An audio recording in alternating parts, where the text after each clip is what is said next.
Everyone. तो आज हम पढ़ेंगे यूथनेसिया के बारे में। तो यूथनेसिया का मतलब क्या होता है, डेफिनेशन क्या होता है, टाइप क्या होता है और क्यों करते हैं, इन सब के बारे में आज हम पढ़ते हैं।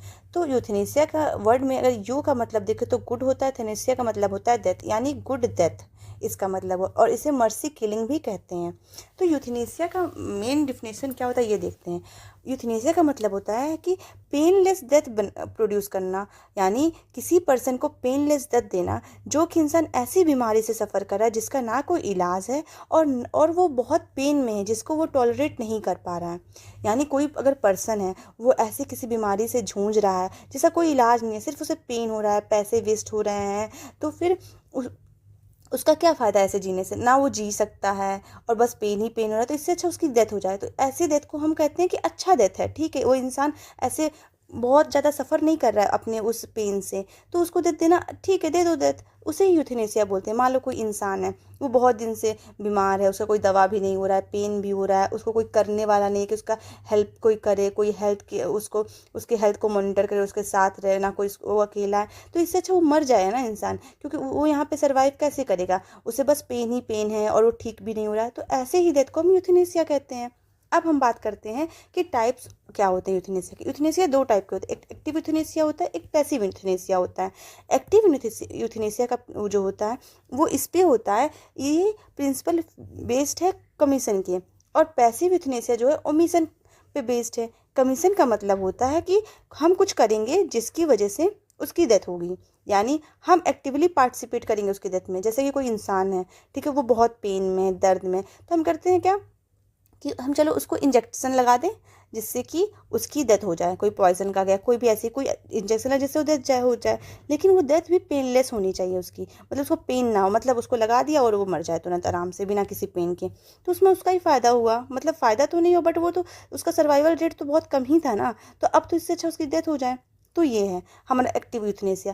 पैसिव यूथनेसिया जो होता है वो प्रिंसिपल ओमिशन पे बेस्ड होता है, यानी हम नहीं कुछ करेंगे, मतलब उसकी जो नॉर्मल ट्रीटमेंट चल रही है उस ट्रीटमेंट को हटाएंगे बस, जिसकी वजह से जिंदा है, ठीक है। हम यहाँ पे एक्टिवली पार्टिसिपेट कुछ इंजेक्ट नहीं कर रहे हैं, बस उसकी जिस चीज़ को जो उसकी ट्रीटमेंट हम दे रहे हैं उसको रोक देंगे। जैसे कि मान लो कोई इंसान वेंटिलेटर पे लेटा है, ठीक है, हमें पता है उसका कोई रिकवरी नहीं हो रही है, वो नहीं ठीक होने वाला, उसको पेन भी हो रहा है, पैसे भी अलग से लग रहे हैं।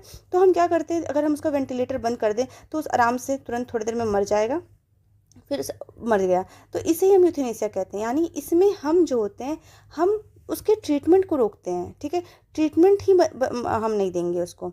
और इसमें क्या करेंगे, हम उसको कुछ इंजेक्ट करेंगे, कुछ उसके में अपना एक्टिवली पार्टिसिपेशन करेंगे, ठीक है, ये होता है हमारा। और ये हमारा एक्टिव और पैसिव यूथनेसिया के बीच का डिफरेंस हुआ, ठीक है।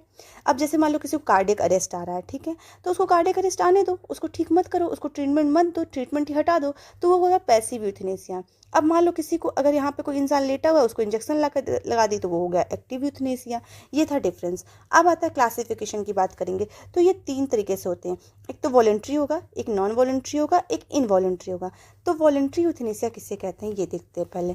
तो वॉलेंट्री यूथनेसिया जो होता है, इसमें जो पर्सन होता है वो खुद रिक्वेस्ट करता है कि आप मेरी मतलब एट द लास्ट अगर मैं नहीं ठीक हो रहा जो भी हो तो आप यूथनेसिया कर सकते हैं। जो पेशेंट है उसने खुद बोला है, रिक्वेस्ट किया यूथनेसिया के लिए। यहाँ पे पेशेंट के कंसर्न की बहुत इंपॉर्टेंट होती है। मान लो कोई इंसान कैंसर में है, उसको पता है कि मेरा 3rd स्टेज है, 4 जो भी है, मैं नहीं ठीक होने वाला हूँ, वो जाके डॉक्टर से बोल दे कि आप मेरी यूथनेसिया कर सकते हैं। तो इसमें देखो पेशेंट ने अपना कंसर्न दिया है कि आप कर सकते हैं, और इसमें इंडिविजुअल ने खुद रिक्वेस्ट की है करने के लिए, तो इसीलिए इसको वॉलेंट्री यूथनेसिया बोलते हैं, ठीक है। अब दूसरा होता है इनवॉलेंट्री यूथनेसिया। क्या होता है, देखो एक इंसान है, उसको पता है कि लाइफ क्या होता है, डेथ क्या होता है, इसके बीच का उसको डिफरेंस अच्छे से पता है कि लाइफ में अगर हम जी रहे हैं डेथ मतलब मर रहे हैं, ठीक है। लेकिन अब इसमें कोई मेडिकल ऑफिसर या कोई भी उसको मारता है उसके बिना रजामंदी के, यहाँ पे उसने कंसर्न नहीं दिया, उसका कंसर्न भी नहीं है, और उसने बोला भी नहीं, और उसको पता है लाइफ और डेथ क्या होता है, और उसने कंसर्न नहीं दिया कि मुझे तुम मारो, मेरी यूथनेसिया करो, लेकिन तब भी कोई मेडिकल ऑफिसर अगर यूथनेसिया करता है तो उसे इनवॉलेंट्री यूथनेसिया बोलते हैं, और इसे मर्डर में कंसिडर करते हैं कि ये मर्डर हो गया भाई, उसकी इच्छा के बिना तुम उसे यूथनेसिया दे रहे हो, ठीक है। अब आता है हमारा वॉलेंट्री और इनवॉलेंट्री के बीच का डिफरेंस हमें पता चल गया। अब आता है नॉन वॉलेंट्री यूथनेसिया। क्या होता है, मान लो कोई एक ऐसा मान लो कोई ऐसा इंडिविजुअल है जो कि लाइफ और डेथ के बीच में डिस्टिंग्विश नहीं कर पा रहा, उसको नहीं पता है, वो नहीं सोच सकता कि लाइफ क्या है डेथ क्या है, इनके बीच में डिफरेंस क्या है, वो नहीं समझ सकता, ठीक है। और वो इंसान जो है वो इनकैपेबल है अपने डिसीज़न लेने के लिए, वो खुद डिसीज़न नहीं ले पा रहा है क्योंकि उसके वो इनकैपेबल है अपना डिसीज़न लेने के लिए। और person can not give concern, और पर्सन कंसर्न नहीं दे सकता है। तो उस टाइम कोई गार्जियन या कोर्ट या मेडिकल बोर्ड जो होता है डिसीजन लेता है कि उसका यूथनेसिया करना है कि नहीं। तो उस टाइप की यूथनेसिया को हम नॉन वॉलंटरी यूथनेसिया बोलते हैं। इसका एग्जांपल ऐसे मान लेते हैं, मान लो कोई कोमा में है, ठीक है। इंसान अगर कोमा में है तो उसका ब्रेन जो है काम नहीं कर रहा है, ब्रेन डेथ है उसका, ठीक है।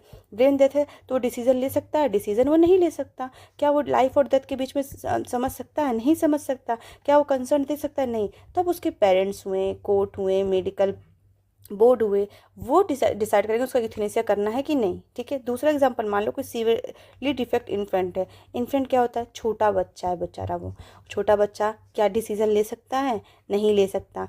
क्या वो लाइफ और डेथ के बीच में समझ सकता है? नहीं समझ सकता। क्या वो कंसर्न दे सकता है? नहीं। तो फिर वो उसके पेरेंट्स, गार्जियन या कोर्ट या मेडिकल बोर्ड अगर डिसीजन लेता है तो उसे हम कहते हैं नॉन वॉलंटरी यूथनेसिया, ठीक है। ये तीनों बीच बातें अच्छे समझ में आ गई ना। अब नेक्स्ट टॉपिक हम पढ़ते हैं कि आर्ग्यूमेंट अगेंस्ट यूथनेसिया।